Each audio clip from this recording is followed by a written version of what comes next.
chicos, ¿cómo están? Yo soy el profesor Iván Mendoza y hoy día vamos a hablar sobre el quinto y último reino de la naturaleza. Estamos hablando del reino animal. Este reino animal va a ser bastante amplio, por lo cual vamos a partirlo en en dos mitades, en dos partes, debido a que se caracterizan por tener una enorme diversidad tanto ecológica, morfológica y conductual. No todas las especies se comportan de la misma manera. Así que vamos a verlo en dos partes. Una primera parte esta semana y cuando nos toque la segunda parte. Bien, vamos a comenzar entonces. Estas son algunas instrucciones que ustedes deben tener en cuenta para copiar las diapositivas en su cuaderno. Por otra parte, tenemos que ver algunos conceptos previos, ¿no? Cómo es que los animales se van a clasificar. Se pueden clasificar de acuerdo a su tipo de alimentación, a su desarrollo embrionario, por dónde viven, cuál es el medio de donde viven, y por el tipo de esqueleto, que es lo que principalmente vamos a estudiar hoy en nuestra clase. Algunas características que presentan los seres vivos van a ser que son organismos eucariotas, por lo cual van a presentar células eucariotas, ¿no? Van a presentar células con un núcleo ya previsto, también con su bien organizado. También vamos a tener en cuenta lo que es el citoplasma, también con sus organelos, ya sabemos eso. ¿Qué más? Y estas células se van a organizar justamente en tejidos, y los tejidos a su vez se van a organizar en órganos, los órganos en sistemas, y así va a ir creciendo el nivel de organización. ¿Qué más? Los organismos son organismos heterótrofos, por lo cual van a necesitar organismos vivos, van a necesitar parte de su dieta, van a necesitar a otros organismos para poder ellos obtener los nutrientes que van a necesitar. ¿Qué más? Los animales tienen la capacidad de moverse de forma independiente, y van a estar en casi todo el planeta, ¿no? Desde las regiones más calientes hasta las regiones más frías, inclusive. No, algunos van a presentarse de repente cierta inmovilidad al principio, por así decirlo, pero en el tiempo se van a estar como que moviendo, van a estar creciendo, e inclusive algunos que parecen inmóviles se desplazan de manera muy lenta. ¿No? ¿Qué más? Los cuerpos de los animales son simétricos. Esto de la simetría es bastante interesante.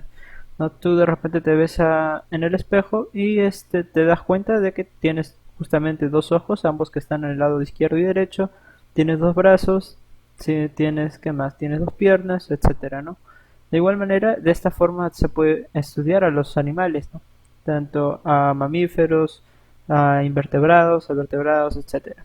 ¿No? Y algunos van a poder partirse en dos mitades sintéticas y otros, inclusive de acuerdo a su simetría, si van a ser algunos radiales, su simetría radial, lo cual va a decir que sus cuerpos se dividen de acuerdo al radio, ¿no? Son seres circulares.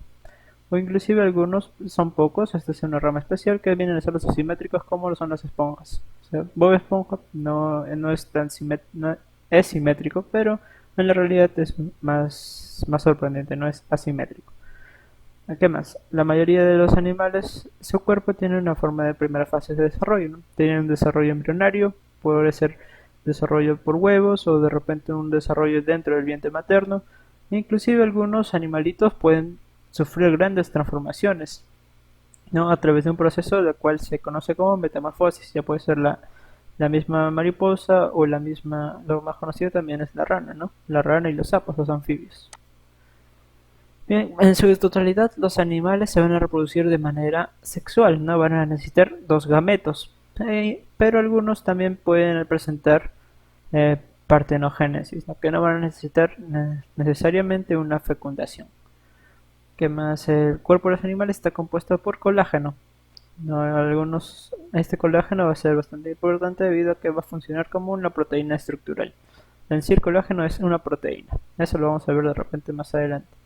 No, acá son algunas formas de reproducción, puede ser asexual, como por ejemplo la fragmentación, cuando nosotros cortamos el brazo entre comillas de una estrella de mar, este brazo puede regenerarse por completo, no puede regenerar en su totalidad todo el ser. O también por fecundación, ¿no? Que es lo más común, inclusive por gemación, inclusive cuando nosotros partimos de este animalito, no me acuerdo exactamente cómo se llama, pero también funciona de la misma manera que, ya, puede ser un coral, por ejemplo. Entonces, si nosotros lo partimos, se puede regenerar también a partir de una parte de este ser vivo.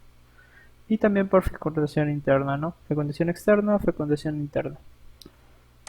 Bien, otra cosa a tener en cuenta con los animales es la forma de respiración, cómo es que sucede el intercambio gaseoso entre los pulmones del ser o los pulmones de repente o su sistema respiratorio. No, no todos los seres vivos o no todos los animales tienen un sistema, perdón, pulmones.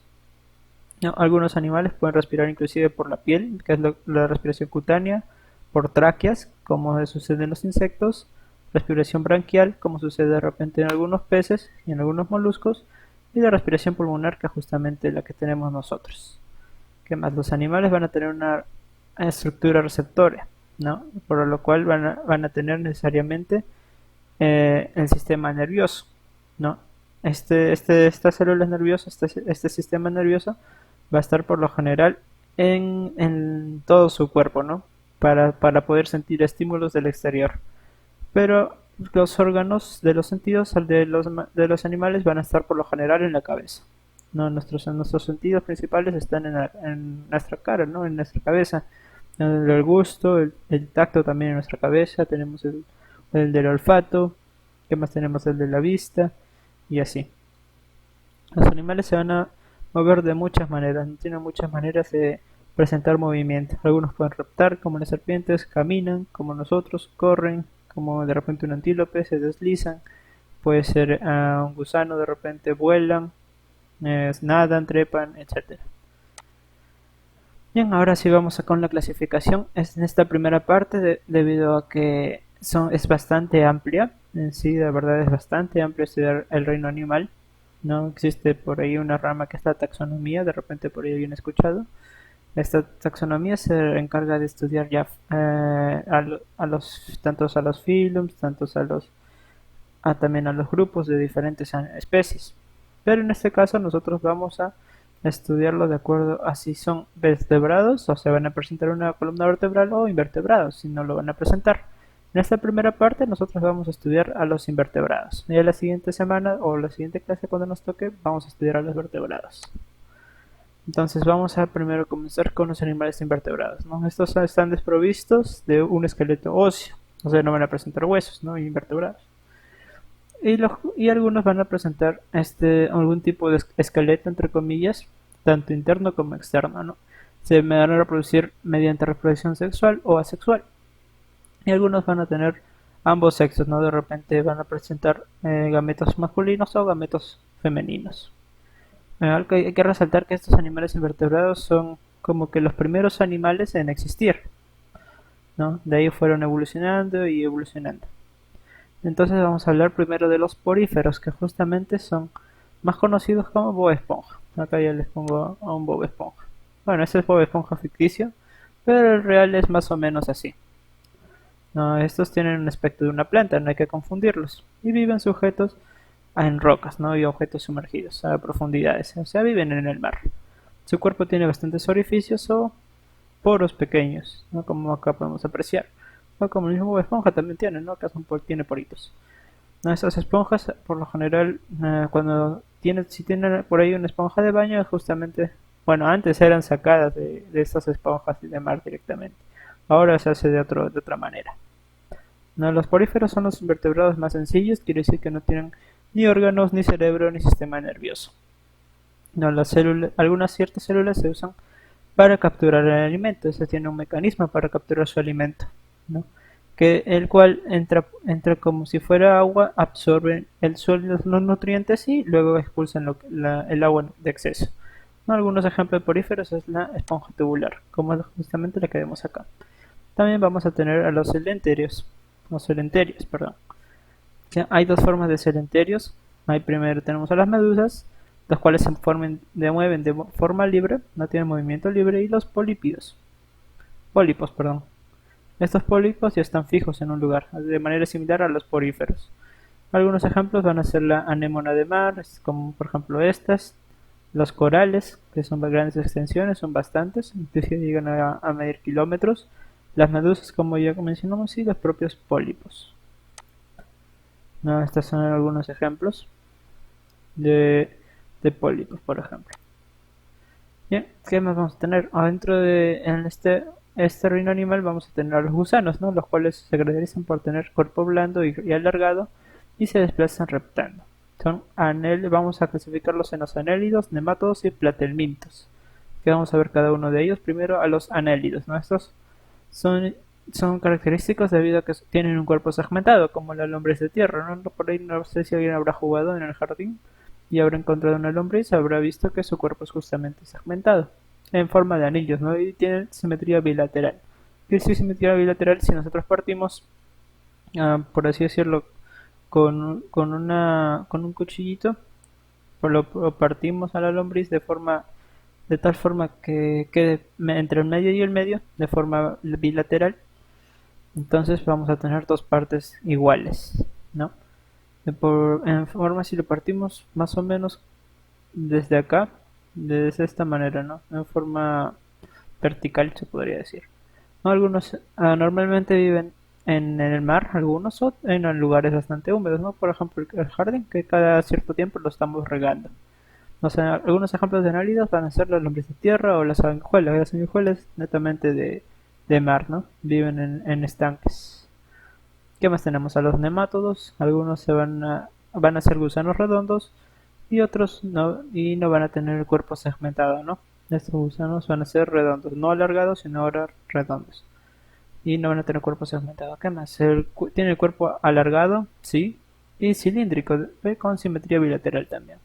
Estos nematodos van a ser, por lo general, algunos van a ser inclusive hasta parasitarios, ¿no? Que van a ser el Anisakis, la triquina o el Oxyrus, ¿no? Que es lo que normalmente algunas enfermedades, algunos gusanos que se atacan a los niños menores, ¿no? Es por eso que algunos de repente se rascan, están molestos y comienzan a rascarse el trasero, etcétera. No viven en esos ambientes y son bien chiquitos. Bien, ¿qué más tenemos? A los platelmintos. Estos platelmintos sí son netamente parasitarios, los cuales van a presentar simetría bilateral también y son normalmente de forma aplanada. Ya no van a ser gusanos de cuerpos redondos ni cuerpos segmentados, sino van a ser alargados, ¿no? Como una cinta. Muchos platelmintos son parásitos, que necesitan un huésped mientras otros habitan en ambientes marinos y o terrestres o húmedos. Un ejemplo de platelminto bastante conocido va a ser la planaria en sí. Acá no le he puesto la planaria, sino le he puesto la tenia solitaria, por ejemplo. Va a ser de este tipo. Y esta tenia se encuentra por lo general en el intestino delgado de otros seres vivos, de los mamíferos, ¿no? Y de ahí se va alimentando de los nutrientes que uno consume, ¿no? Así que hay que tener bastante cuidado con lo que nosotros comemos porque justamente esa es su vía de reproducción, su vía de alcance, ¿no? Si nosotros comemos una cierta carne, por ejemplo, de cerdo, vamos a encontrar justamente algunas crías de esta tenia y se nos va a transferir a nosotros y se va a alojar en nuestro intestino delgado. Sí, aunque parezca bastante raro, sí hay bastantes casos donde la tenia se encontró tenia en pacientes con una cierta enfermedad. Y bien, ¿qué más vamos a tener? A los artrópodos. Bueno, si hablamos de artrópodos, esto va a ser dentro del reino animal. Estos van a ser los que van a dominar en cuanto a la biodiversidad, ¿no? Cerca del 70% del reino animal van a ser los artrópodos, los cuales son conocidos por lo general como insectos, pero ahorita vamos a diferenciarlos un poco. Los artrópodos van a tener las partes articuladas y un cuerpo dividido en partes distintas, ¿no? Tenemos tres segmentos, por ejemplo. Tenemos la cabeza, el tórax y el abdomen. Y además van a presentar un exoesqueleto quitinoso, ¿no? No sé si alguien habrá tocado por ahí de repente una cucaracha, tiene como que ciertas... No es blanda, sino tiene una cierta rigidez, ¿no? Que viven en prácticamente todos los medios y se pueden dividir en cuatro grupos principales: los insectos, los arácnidos, los crustáceos y los miriápodos.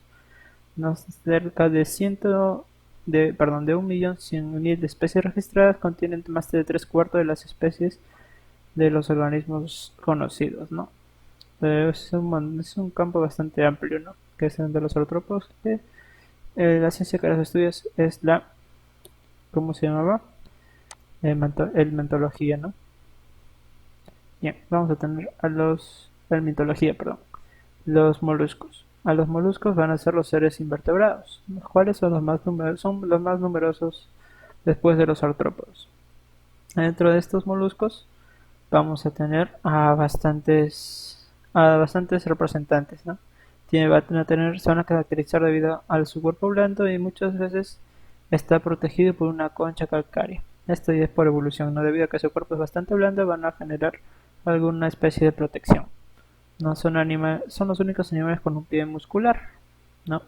Y los moluscos se pueden dividir en tres grupos a su vez: los cefalópodos, los bivalvos y los gasterópodos.